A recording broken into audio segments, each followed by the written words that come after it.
What's up everyone and welcome to some more Warframe. With the Deadlock Protocol came a bunch of new kitgun parts. When you put them together, it's going to make a kitgun that is also a primary weapon. Going to be taking a look at what I consider to be the pick of the bunch, and that is the Tombfinger version of this primary kitgun. Built using a Tombfinger splat and the new part Tremor, you can get all of these parts from Rude Zoo down on the Orb of Ellis.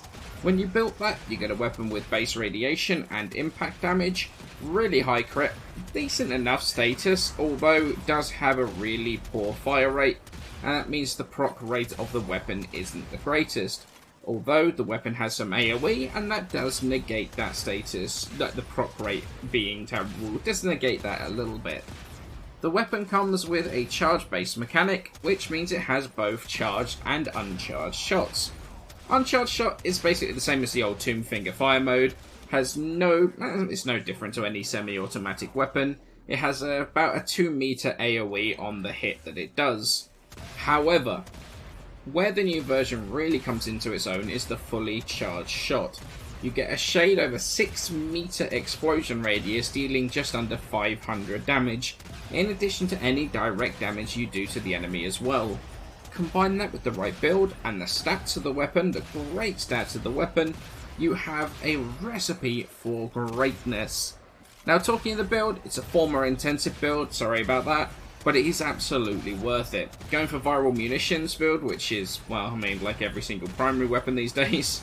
Serration, split chamber, point strike and vital sense for crit chance and crit damage. Vital acceleration is going to charge up the weapon quicker. Viral using prime cryo rounds and malignant force, which is going to give us really good viral damage.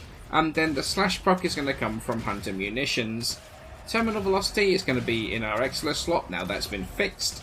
And it's such a good all-around build. It's decent enough against heavy armor, which is where this weapon sort of falls down as a secondary weapon, but it absolutely slaughters everything else too. Since it's a kitgun, we also get a kitgun arcane. Any of these arcanes are great options, however for me Pax Charge ends up being basically the best option. It's infinite ammo with no reload. Every so often you may need to stop shooting for half a second or so, but it ends up being something you can almost keep going and keep shooting without ever stopping. It is really cool and what I would consider to be the best option for our arcane. So with all that said and done, what do I think of it? Let's be honest, the footage kind of speaks for itself, doesn't it? Pretty much a constant barrage of explosions slaughtering everything in sight. If you wanted to channel the spirit of the newly out of ammo Brammer, build one of these and go ham, blowing the entire world away. Now it's important to realise that because it's a pretty slow firing weapon, it's not the greatest against heavily armoured targets, and that's why we're using hunter munitions and viral to deal with those heavily armoured gunners and stuff. But for just about everything in the game, you are going to be able to just shred the content with no problem whatsoever. It's still worth looking at a ribbon for this too, to replace hunter munitions, despite it only being a 0.5 disposition. Go forward with multi-shot, and then a mix of damage or crit damage.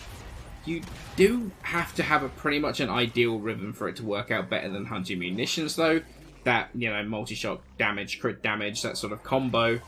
I can't recommend going specifically for this. I would say use hunter munitions rather than just attempting to try and get a good enough ribbon to make this worth using. But if you've already got one, then give it a go. I'll be honest, I wouldn't expect this disposition to go up anytime soon, so that is also something to take note of. But yeah, playing around with this thing, it was one hell of a surprise. The fully charged shot came completely out of nowhere and took this thing from being an okay and decent semi-auto weapon to an absolute powerhouse. It's one of the best for sure. Now it is worth noting, I completely forgot, but it is worth noting, this does have self-stagger. So if you have prime shield footed, you are going to be needing that to be able to not get staggered constantly. So again, something else that you need to pay attention to and to think about while you're using this.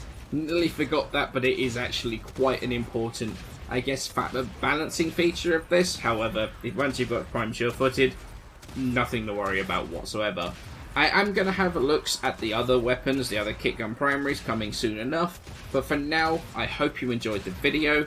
Got more Warframe content coming soon enough. Stay safe in these crazy times, and I shall catch you in the next video.